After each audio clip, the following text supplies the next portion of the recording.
بسم الله الرحمن الرحیم. د محلول لپاره وزن معلومول. زه غواړم چې یو محلول جوړ کړم. مثلا دا غلظت زما ته معلوم. زه مثلا غواړم چې 0.005 نارمله یو محلول جوړ کړم په 100 ملي. اوس ماته حجم معلوم دی چې حجم باید د محلول 100 ملي او ماته نارملیټي معلومه ده. اوس د لپاره زه وزن څومره واخلم، څومره باید زه واخلم چې 100 ملي کې هر کومه چې دا محلول نارملیټي چې ده 0.05 نارمله شي. صحیح ده؟ نو یو خو که تا ته ټایټر معلومي نو ټایټر نه ته کولی شي. که ټایټر نه معلوم نو ته بیا د دې طریقې نه ته استفاده کولی شي. نو موږ سره یا دا دی چې ما سره یو محلول دی، دا یو بله پوښتنه ده. مثلا ما سره 0.05 نارمله محلول دی او د هغې حجم چې دی مثلا دغه 100 ملي دی. صحیح ده؟ 100 ملي دی. نو دې کې به څومره مواد حلي؟ په دې 100 ملي کې به دغه مواد څومره حلي دا ماته پته نه لګي. نو په تیر درس کې موږ نارملیټي را پیدا کړې وه. نارملیټي د NaOH موږ سره مساوي کېده ویټ اف NaOH کینن ویټ اف NaOH 1000 ډیوایډ بای V. نو ویټ اف NaOH چې دی ویټ اف NaOH یعنې دغه برخه موږ سره NaOH کتله چې ده چې زه پیدا کړم چې دا باید موږ سره څومره دا موږ سره مساوي کېده نارملیټي د NaOH کینن ویټ مې مخته واړو زر مې لاندې راوستل. صحیح ده؟ حجم دې خواته لاړ. ویټ اف NaOH موږ سره مساوي شو نارملیټي ضرب معادل وزن د NaOH. حجم د NaOH زموږ په کار دی چې دومره کې باید د محلول جوړ شي تقسیم پر 0.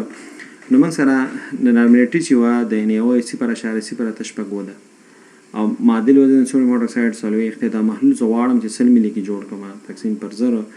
نو زه باید 2 ګرام واخلم او دا باید زه حل کړم په څو کې؟ دا باید زه حل کړم په 100 ملي کې. نو دغه وزن چې زه سوډیم هایدروکساید واخلم خالص سوډیم هایدروکساید دا زه 100 ملي کې حل کړم نو د دې محلول نارملیټي به ما سره شي دومره شي. اوس که موږ سره داسې چې نارملیټي ما سره مثلا لیټر کې زه جوړوم څه کې جوړوم لیټر کې زه جوړوم یا بله طریقه دا چې دا 100 ملي چې دی دا زه څه ته بدلوم دا زه لیټر ته بدلوم اول سر نه. نو 100 ملي دی او دا زه غواړم چې لیټر ته بدل کړم دا 0.1 لیټر کېږي. نو هغې دپاره دې فارموله نه استفاده کولی شي چې نارملیټي مساوي کېږي وزن تقسیم پر معادل وزن ضرب 1 تقسیم پر VL. دلته زر نشته دی ځکه دلته موږ مخکې نه حجم چې کوم ملي کې راکړی شی موږ لیټر ته بدل کړی. نو دې نه زه دغه ویټ چې دی دا زه معلومولی شم چې نارملیټي ضرب معادل وزن ضرب حجم په لیټر کې. نو 100 ملي اول باید حجم ته بدل کړو 100 تقسیم پر 0.1 لیټر شو. صحیح ده؟ نو دې کې چې دی نارملیټي چې دی ما سره هغه د سوډیم هایدروکساید دومره ده معادل وزن د سوډیم هایدروکساید دومره دی محلول حجم چې دی 0.1 لیټر دی. نو دې نه ته وزن چې دی چک رایستی شي. نو دا 0.3 ګرامه NaOH په 100 ملي کې موږ څه کړی دی حل کړی دی او د دې نه به تاسو سره څومره نارمل محلول جوړ شوی دومره. هماغلته پاس فلانس کې چې موږ ریاکشن کړی په دې نه یو ویډیو مخکې یو ویډیو مخکې اولنۍ کیلکولیشن اوله ویډیو چې زموږ د کیلکولیشن اف ان والومټریک انالیسیس کې نو هلته موږ نارملیټي د چا پیدا کړی وه سوډیم هایدروکساید او هغه موږ 100 ملي نه دغه 15 ملي سوډیم هایدروکساید راغوستلو که تاسو ته یاد شي په دې هغه کې. نو دې کې موږ 15 ملي سوډیم هایدروکساید دیز نه راغوستی و دا 15 ملي موږ سوډیم هایدروکساید دیز نه راغوستی د دې 100 ملي نه. نو د دې کې به څومره حلو نو موږ دغې فارمول نه استفادې سره موږ دا څه کوو پیدا کړو. نو مثال که زه وخت واخلم اکزلیک اسید واخلم او زه اکزلیک اسید سټینډرډ سالوشن جوړوم د اکزلیک اسید 0.05 نارمله.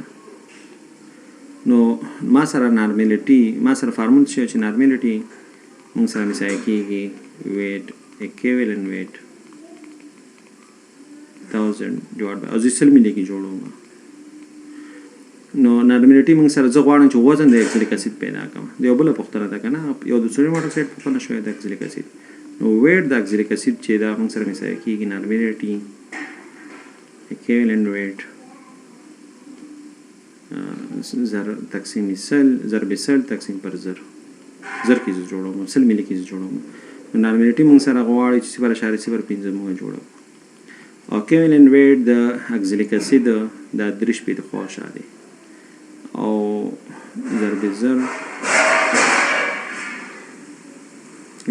سل تقسیم 6 تقسیم زر نو دا 3 صفرونه بعد 2 صفرونه د سره خلاص شو 0.3 سره پلس مې تقسیم کې نه راځي 0.3 نو موږ سره 0.05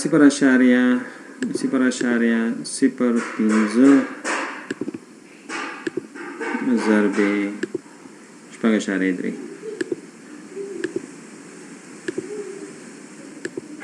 نو دینه 0.3 او 15 راځي 0.3 او 15 ګرامه د اکسلیک اسید واخلم